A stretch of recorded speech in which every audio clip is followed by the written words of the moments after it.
This podcast is proud to be part of the TalkSPORT Fan Network. TalkSPORT. Powered by fans. Danilo's free. He goes to get wide. Edge of the box. Foley. Yes! Great goal! What a hit from Olena! They've only gone and done it again! Forest back in the lead through Morgan Gibbs White. Oh, what he scores! And the City ground goes ballistic!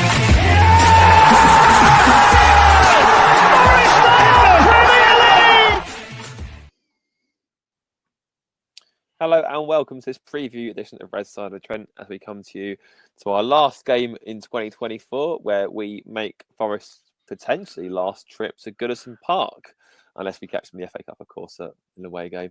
So I'm joined by Adam Wickley and we're delighted to be joined by Jay from the Paddock Blues Podcast, who came on last year for one or two showings. So Jay, how are you first and foremost? Thank you for coming on. All right, thank you for having me. Yeah, good. Not too bad. Not as good as you boys, but I'm sure we'll get into that.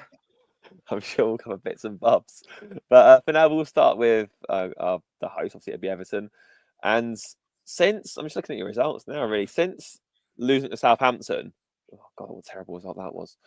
It does seem as if, like, fortune's picked up a bit. Obviously, drew at West Ham, drew against a free scoring Brentford's. We'll ignore the United game.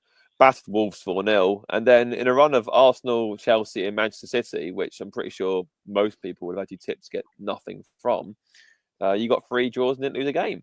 So what's sort of been, obviously the United game seems a bit of an anomaly really, but what sort of sparked that sort of turnaround in form, if you like? I don't know. It's a mixture of things. Obviously, Jared Branthwaite coming back is a massive help. I think Mangala going into midfield has helped as well. You boys know a lot about him. He sort of shows everything up a little bit. He's good on the ball. He's been pivotal for this little bit of a turn in form. I don't really like calling it a turn in form because it's not, if that makes sense. You just read the fixtures out there and it's a lot of draws. But they're not defeats. And when you're fighting, as you boys know, down the bottom, every point's valuable. If you'd have offered me 3 points from the last 3 games, I'd have thought you were nuts because I think, well, we've beat someone, so who? And to get 3 draws, 2 clean sheets, and go to the Etihad and score, yeah, why not? Why not 10? I think the beginning of the season was dreadful, conceding a lot of goals. I think it was 3 at Aston Villa, 4 at Tottenham, a lot of goals. And I think he's just gone, right, go back to type, go back to Dyche, do what I do best, stop them scoring goals, and then we'll see from there. Who's been a key man in all that? Is it purely down to Jared Branthwaite returning, Jay, or has it been a mixture of things, like you say, Dyche returning to type of making things tight, similar to how Nuno's got us being organised? Is it simply down to that, as well as maybe a bit of extra team spirit? Because it seems like Everton never fail to give 110% regardless of who they're playing and what kind of form they're in, to be honest.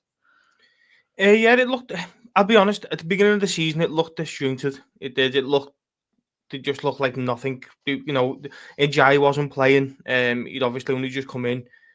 We never had like the likes of Lindstrom and all these type of players, which we were screening out for. But Branthwaite doesn't start the game. Michael Keane, and to be fair to Michael Keane, he wasn't terrible, but he's no Jared Branthwaite. Pickford started terrible. You know, the first few weeks of the season, everyone's thinking, oh no. And he's picked up for some. I think it's just the way Dyche has got them playing at the moment. And players just finding a little bit of form, mate, to be honest. You know, Branthwaite coming back, getting the rust, he's shaking a little bit of rust off. Tarkowski looks like the last few games. Pickford back to his best.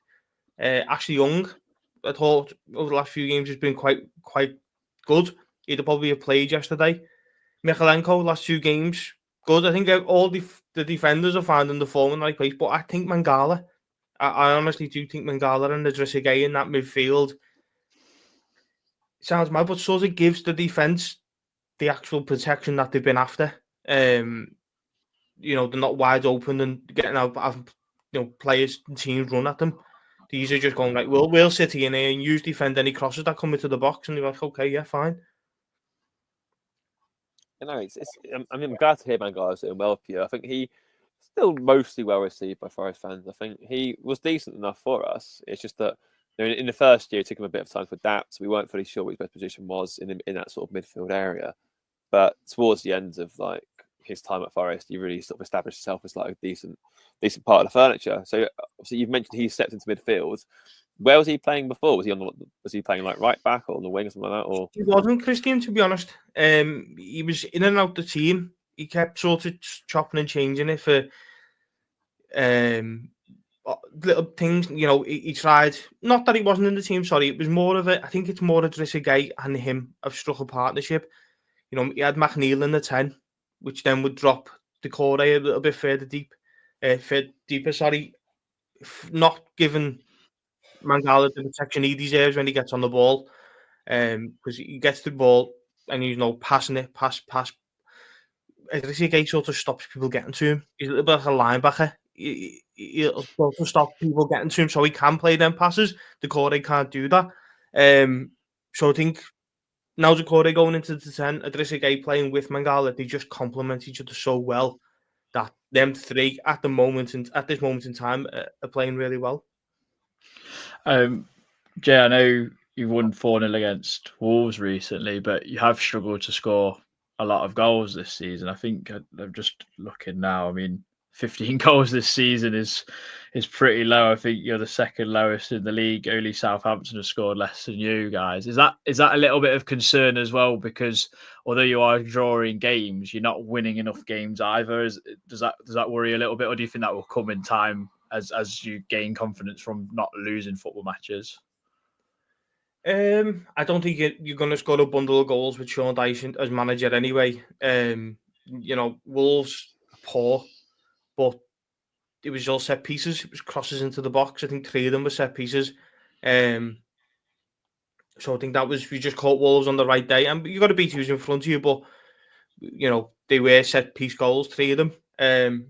Yesterday, I thought when City went 1-0 up, I thought, oh, here we go. Everton don't score, especially away from home. I thought it was over. So to see NJ score was a nice, obviously, surprise. It's so hard because he's not tactically. You're seeing it the last minute of the game, 4 versus 2. Any other Premier League team, even maybe Southampton, are drilled how to do them sort of counter attacks, and we're not. They all just sort of looked at each other like, I don't want to shoot. Harrison didn't want to shoot. Bro just sort of dropped. Decore I think he was the only one sort of looking for the ball, but made a wrong run. And it looks like they get to positions where they get in the final third and think, what do we do now? Do we just cross it? Do we just kick it into the box? I think it ended up coming back to the defence, didn't it? That attack. Exactly. Yeah, well, but to be honest, I'll be honest. It's got to a point now where Chris Wood's been fantastic this season for you, but if Calvert-Lewin goes 1-on-1, we're not confident. Now, whether that's done with Calvert-Lewin's confidence is on the floor, but we just don't look like we can beat teams attacking them. If that makes sense, we'll snatch a goal from a corner, a wide free kick, Pickford punting one at the back post to Tarkowski, heads it back, goal, if it does. I can't remember the last sort of goal we scored from open play. I think it was the one against Wolves. Well, yesterday, sorry, obviously. But again, crossing to the box. I can't remember the last time we just passed, and we were in. No, it was interesting watching the game yesterday because I found that I couldn't believe what happened at the end. That sort of 4-on-2. I was like, that's it. That's the game. Like I was like, in the ground, like watching on the screen. I was like, Everton are going to score it. And like Adam said it. It's like going back to like Brantford. It was like, how's that happened? How have you gone from literally a 4-on-2 to going back to the halfway line? Oh God. But no, I mean it's just very strange. I mean, obviously last year it sounds like it's going to be a similar case to last year, isn't it? I remember like we went into last year's game just thinking if we can sort set pieces that will be fine. And obviously, he scored 2 long-range goals, so I could definitely see that happening again. But no, I thought in the Eyes goal yesterday was outstanding. Like he's a player obviously we've known for a while from the Championship time with Sheffield United and whatever else. How have you found his impacts? Because it seems like one of my mates is an Everton fan as well, and he's the first attacking player that he's been like properly excited about in an Everton shirt for quite a while. So just want to know what your thoughts on him was. Yeah, he's exactly that. He gets you off your chair a little bit. sometimes he can be a little tiny bit frustration, but I think that's him trying his hardest to take Everton up the pitch where he wants to be. I think he sounds. I don't want to come on in and absolutely rip Dyche. I'm not a big massive fan of Sean Dyche. I'll be honest, but I think under a new manager and a manager who'll get the ball to his feet and just let him sort of do what he wants, he'll thrive. You will see people talking about him. I thought yesterday he was very good. He is predominantly a 10. He's been playing on the left wing a lot. He's our best player. Apart from Brandtwaite, which is obvious, he's our best player. I think he's probably our best signing for a while. You just need to get him on the ball. Give him the ball a lot more than Everton actually do. And get him in the 10. Everton sign a 10, give him the number 10 number and play him on the left wing. It's just Everton. But he can play. He can maybe go through the middle at times. I'm not sure, but there's 100% some player in there. I mean, if it helps you any more, Jay, we've had a number 11 player right back and a number 7 who's playing left wing back right at this moment in time. So I don't think it really matters about numbers these days. But I wanted to ask you about your takeover. Obviously, it finally happened. I mean, the whole 7-7 thing loomed over you, and lots of people from the outside were going, don't let them take you over because your club will go into liquidation. I think, is it correct me if I'm wrong, is it Friedkin? Yeah, who took over the guys who own Roma as well. What have you made of that so far? I know it's early days, but you said there about you reckon you're not a fan of Dyche, but do you think they'll replace him eventually, and where do you think they'll take the club forward now? It's just nice to have stability, to be honest, Adam. There's a lot of uncertainty around Everton Football Club. You've got a director of football that's not the director of football. He's more like a CEO. He's done every job by direct football. You've got a manager who hasn't had anyone to answer to. Players running out of contracts because sort of no one to tell them any sort of budget. We've been left absolutely rudderless, and it's nice now to finally stop that noise, as Dyche likes to say, and go, right, no more excuses. There's no more excuses from him. Senior people at the club going, there's no one here. There's someone there now. So that side of it is amazing. Obviously, they wrote off the debt. They paid the 777 loan off, which, again, is fantastic. I don't see Dyche surviving them. I don't want him to survive them. There's probably, I'd say, 80% of Evertonians don't want him. I respect the man, and I thank him for what he's done. If I met him in the pub or whatever, I'd shake his hand and go, listen, thank you very much. You got us through the mire. You got us through all them points deductions and constant questions about the ownership and all stuff like that. But he's not a man to take you forward, especially into the new ground. He can't take Everton Football Club into the new ground under the new owners. It has to be a project manager, and he's just not that. Yeah, I do wonder how I sort of leads in quite nicely talking about us next, really. I sort of see, I think, I said to Adam before you came on, I was like, I Dyche won't be their starter next season, surely not. And it feels like a sort of like a marriage of convenience almost, in that obviously he's done, like I said, he's kept you up, he's battled the points deduction sort of things, but there doesn't seem to be a great deal of warmth from Everton fans to me. It's sort of like more respect level, sort of like as you just summed up, sort of like, yeah, thanks for doing what you've done, but no, we'll shake hands and move on, sort of thing.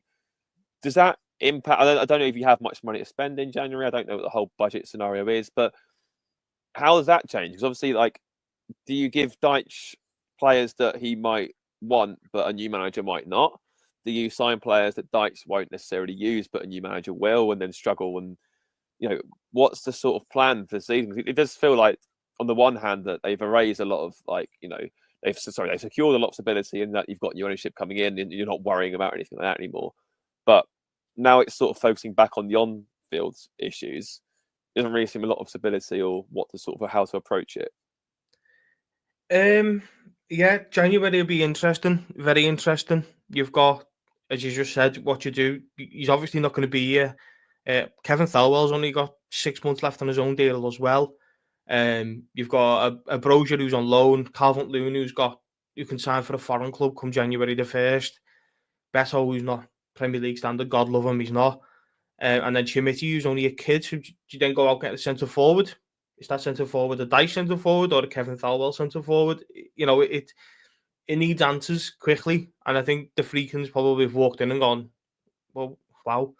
But we need to stay in the Premier League, and the reason it's not a warmth to Sean Dyche is it seems like that's all he ever tells us. You know, I'm the Everton manager, we've got to stay in the Premier League. And I think, well, and I'll use you as an example, and I've used yourselves as an example in our own podcast. All we get told is we had the points deduction last season. So did Forest. You know, all we get told is we didn't get anyone and we lost players we didn't really sign anyone in the summer. I don't think he used it. I think, Nuno's probably gone away come the summer and gone, I know how to get the best of these. I don't think he does. He doesn't know how to get the best out of Goodison Park.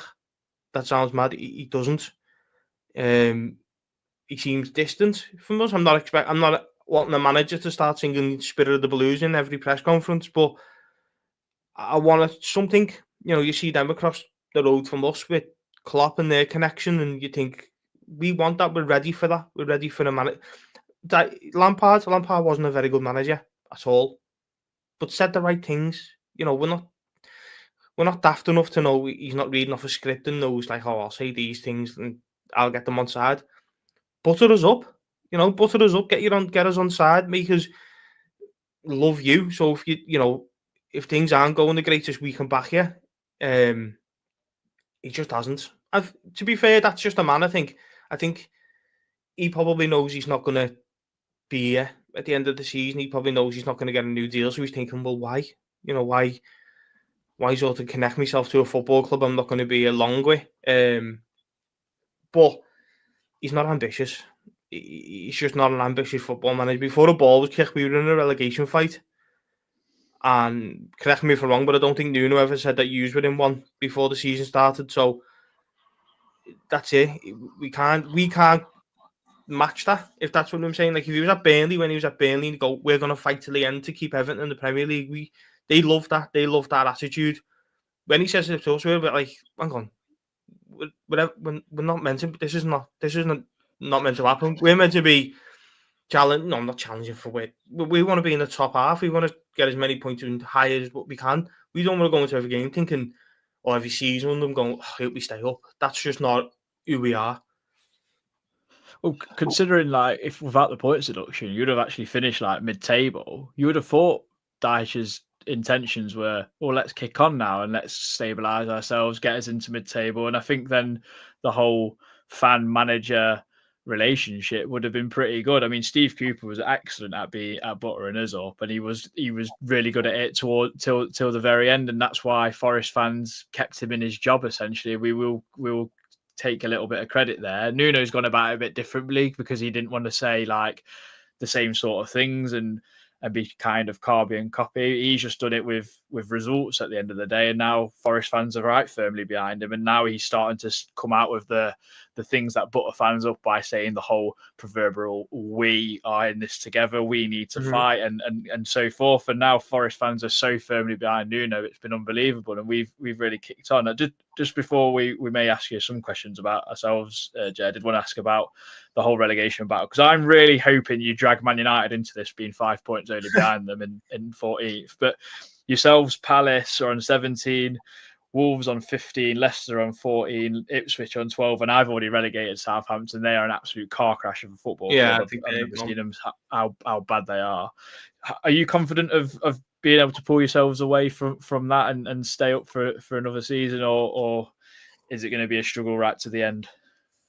It's a hard one, Adam. I don't think we'll go down. If you'd asked me this 4 or 5 weeks ago, I'd probably have said we're gone. But I don't think we'll go down under the manager. I think he'll accumulate enough points to keep Everton in the Premier League.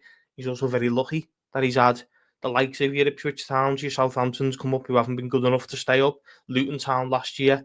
I think everyone was buzzing for them, but both of us had point deductions. We had 2 and they still went down comfortably. That's how poor they were. I think who else went down with them? Was it Leicester went down with them? It was Burnley and Sheffield United, weren't it? Sheffield United had over 100 goals, didn't they? So exactly, so we've been quite fortunate. There's been teams come up that can't sort of roll in the Premier League. But would you ask me if Sean Dyche can keep Everton up? Yes. Do you think he'll keep us up comfortably? No. I think it'll be April. The thing is, it seems a bit strange because we're picking up points and you go, all right, we should be far away. We should have 4, 5, 6 points in the relegation zone and Wolves will win. And you go, we're only 3 points. And you go, well, how? We beat Wolves 4-0. We haven't lost since, apart from Man United. And then Wolves are 3 points behind us, and you think, where have they come from? It just seems like everyone is picking up points at the wrong time for Everton at the moment. But if you can put a little run together and go get 6 points, 9 points, maybe out of 4 games, I think you can start pulling away a little bit, especially with Ipswich and Southampton. And Leicester, I don't think Leicester are any good shakes, to be honest. No, I mean, Leicester look awful at the minute.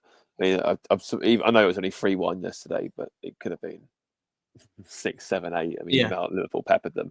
But it's just like, I think honestly, had you won that game yesterday against City, which you probably should have done, but you'd have mirrored West Ham in that you've got 2 wins and 2 draws from your last 4 games of that, and that would have made such a massive difference.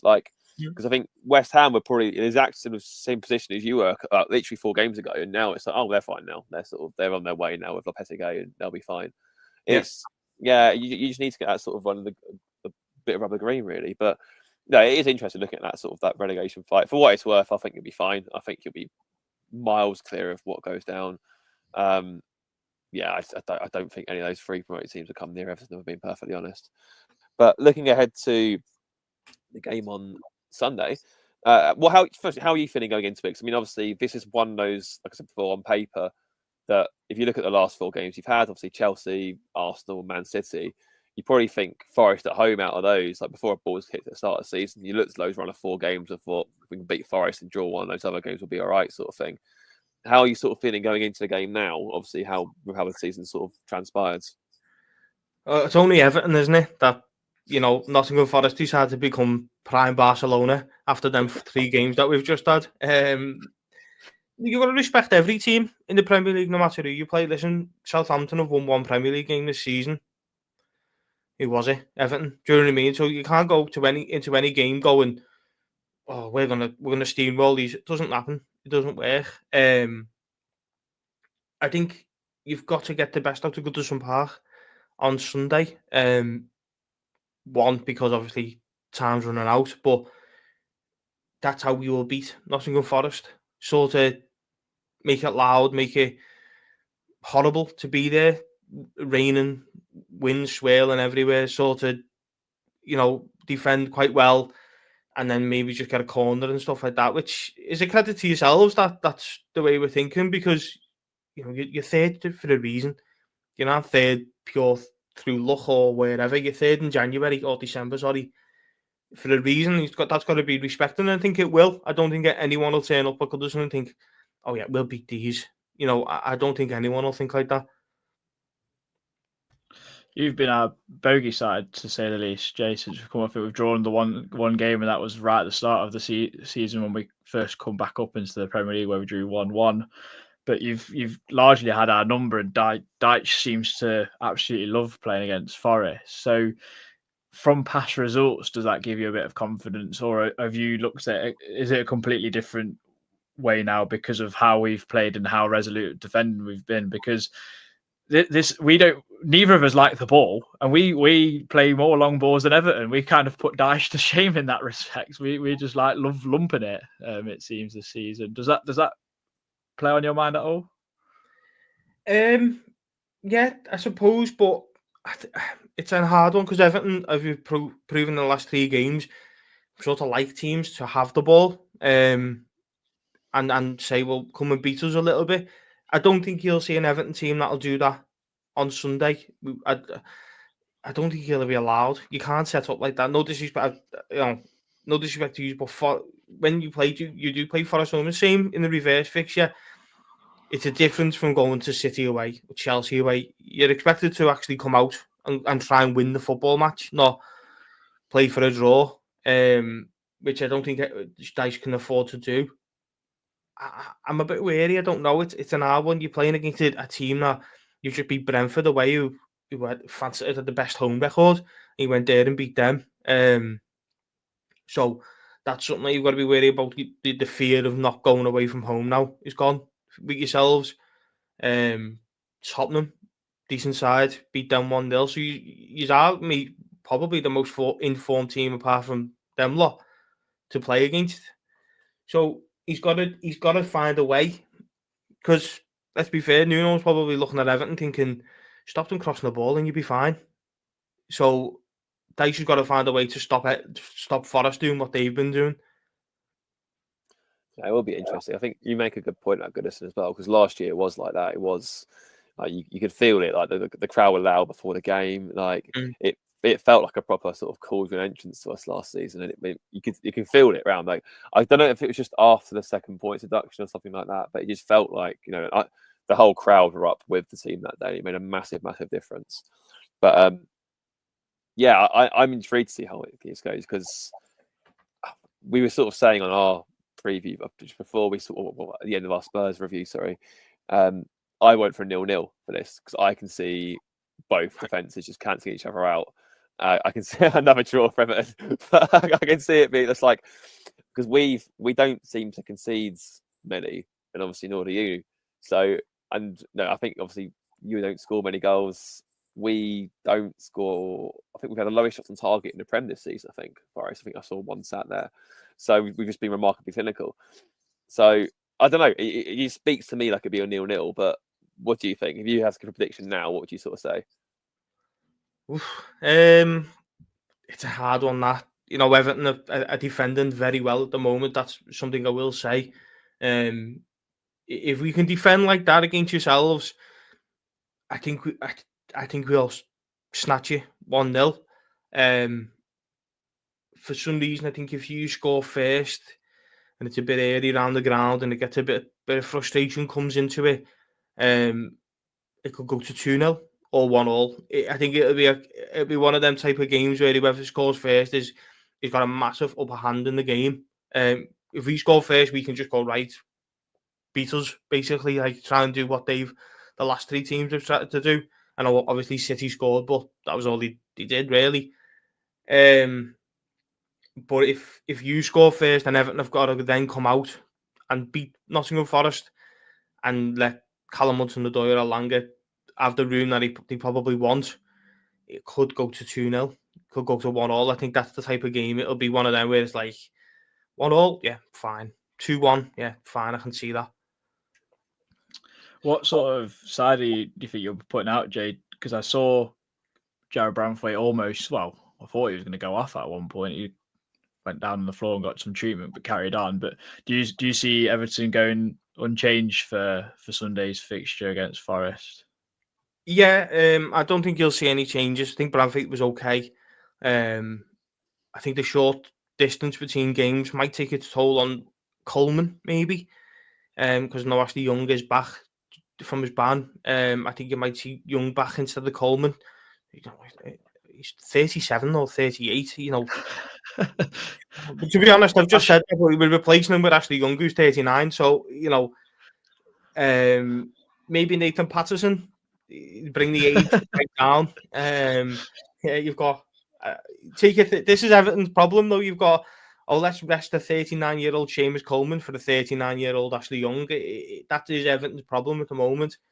So if you do see a change, it might be Nathan Patterson. He did actually come on against Man City yesterday and do okay. I was a bit wary about that substitute because I thought he's cold. He hasn't really been involved in the game. He's just come back from injury. It's a big game to throw him in at. But other than that, yeah, I can't see any other changes. Jack Harrison, I think for his work, I don't like Jack Harrison. I think he's woeful as a footballer, but Dyche loves him because he keeps running. And then that's it. Yeah, Decore, Njai, Mangala, Idrissa, Calvert-Lewin. Yeah, that's about right.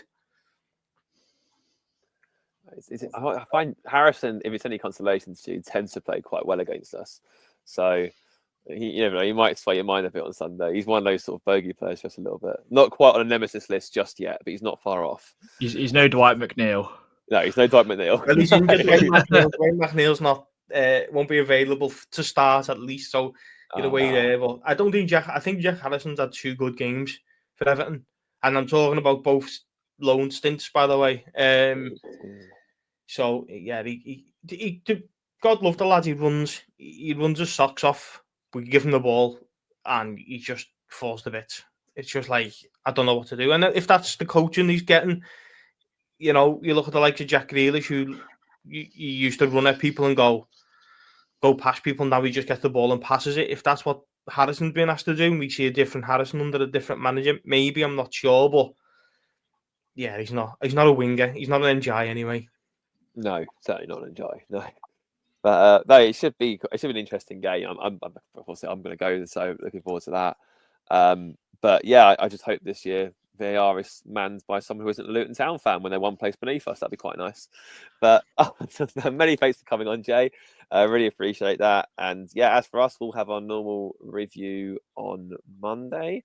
Because it's that sort of weird time of the year now where we're playing at 3 o'clock on a Sunday and it feels perfectly normal because every day's a Saturday between Christmas and New Year. So many thanks for coming on, Jay. And yeah, we'll be back soon. Until then, come on, you Reds.